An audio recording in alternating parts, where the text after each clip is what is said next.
What is up, everybody? This is your guy Cly, and it's time for a little DIY. And today, I'm finally going to be showing you how to wrap a USB cable in chainmail.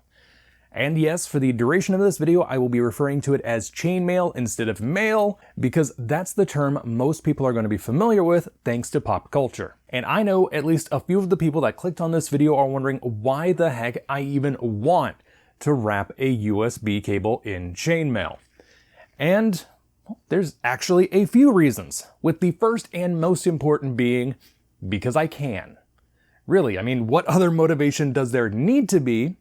But for a little more justification, for those of you that are relatively new to the keyboard scene, you probably don't know that custom cables are actually pretty popular. Though 9 times out of 10, when you're talking about customized USB cables, you're generally talking about something like this. It's going to be coiled, maybe with a paracord and or TechFlex sleeve, as well as an aviator connector in the middle. This one just so happens to have a powder-coated aviator connector for good measure. And these are all well and good, but I wanted something that's more me, hence the chainmail. Also, this doesn't require soldering skills to customize, and for a lot of people, that can be seen as a big plus. Now, before I dive into the actual tutorial part of this, let's talk about materials. First off, you're going to need a couple pairs of pliers. In my case, I like using these chain nose pliers, one straight nose and one bent nose, but you can use anything you feel comfortable with. The only thing I do suggest keeping in mind, though, is that you're going to want some that don't have any teeth or serrations in the jaws.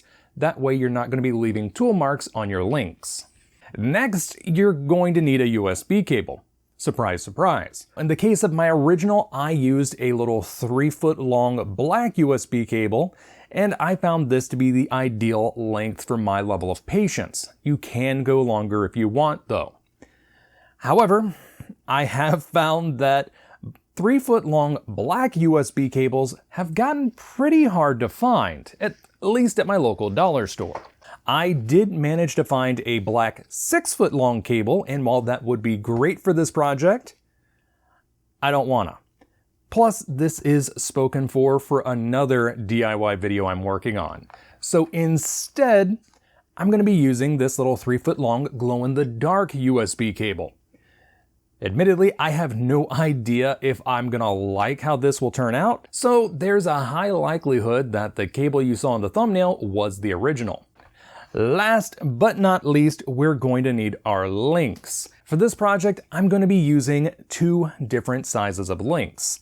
The primary one we're going to be using are these, which I made out of 17 gauge wire wound with an internal diameter of 3/16 of an inch. And you heard me right, I said 17 gauge, which is not exactly common since most wire is going to be available in even number increments. However, if you can't find 17 gauge wire, it would probably be safe to either use 18 gauge if you're going by the standard wire gauge, or 16 gauge if you're going by the American wire gauge. Over here on the smaller links, which we're not going to use that many of, these are 20 gauge wire wound at 1/8 of an inch. What we're going to be using today is what's known as inverted round. And in my opinion, it is one of the easiest chainmail weaves to learn. Even easier than European 4-in-1, which is a lot of people's first weave. And that all comes down to the fact that you don't have to worry about link orientation in this weave. I know that alternating direction per row kind of throws a few people when they're first getting started, so this weave has you covered. That being said, it can be a bit fiddly if you don't have a core to the weave, but fortunately, that's not going to be an issue today. First, we're going to start things off by opening 3 of our small links and closing 3 of our large links. Next, take one of your small links, hook it through 2 of your large links, and then close it. Next, grab one of your 2 attached large links, hook on another small link, add a large link, and then close the small link. At this point, you should have a chain of 3 large links and 2 small links. Now it's time to wrap it around the USB cable. Just make sure it doesn't get twisted while you do so, and then seal everything off by running your remaining small link through the 2 touching large links. Of course, if you're having trouble attaching everything with the small link, you can use an open large link at this stage. Just remember to attach the small link afterwards. You'll want it between the newly attached large link and the end of the USB cable. Speaking of our large links, it's time to add our next row. And for that, what we're going to need to do is take an open large link and attach it to 2 of the large links from the previous row, making sure the small link sits between the new link and the end of the USB cable. You'll need to do this 3 times for each row, so attach your new link, rotate, attach another new link, rotate, and attach the final link for this row. Once you've added those 3 links, make sure everything is laying flat and pointing towards the opposite end of the USB cable, and then add 3 more links for the next row.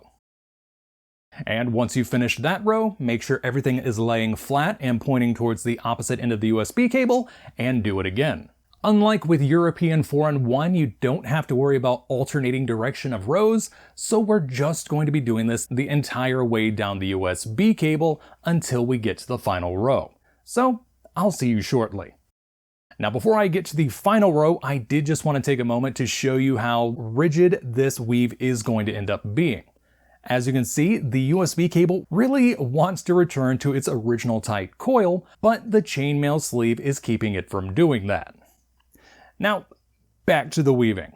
Once you've gotten as far along the USB cable as you possibly can, it's time to swap out our large links for the small links once again. Now, some of you are probably wondering why I'm even bothering to use the small links, and that's because the large links have a very generous range of motion, and if you don't use the small links, what's going to end up happening is the sleeve is going to want to peel back every time you point it upwards, kind of like this.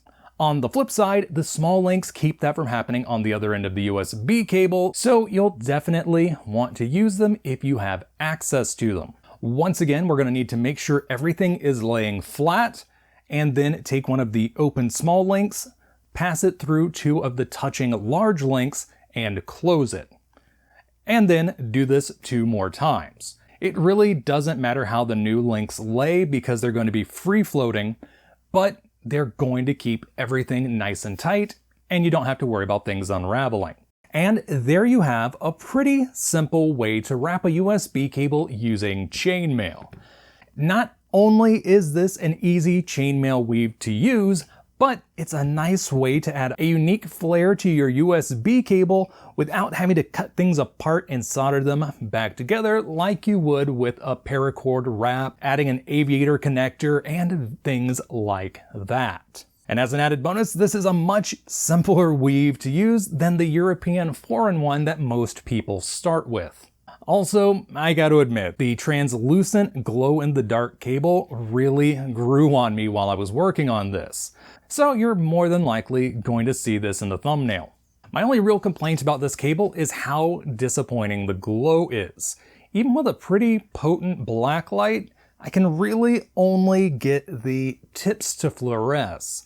The plastic sheath inside the metal sheath seems to be a wee bit too thin to really do any glowing for a considerable amount of time. That said, I do still love this thing, and as an added bonus, not only does it look neat, but it also has a bit of extra protection if I were to do something like close it in a drawer or if one of my pets started chewing on it. Really wish I did this to one of my microphone cables back when my cats were still kittens. And I think that really covers everything. So, on that note, until next time, this is your guy, Kalai, signing off.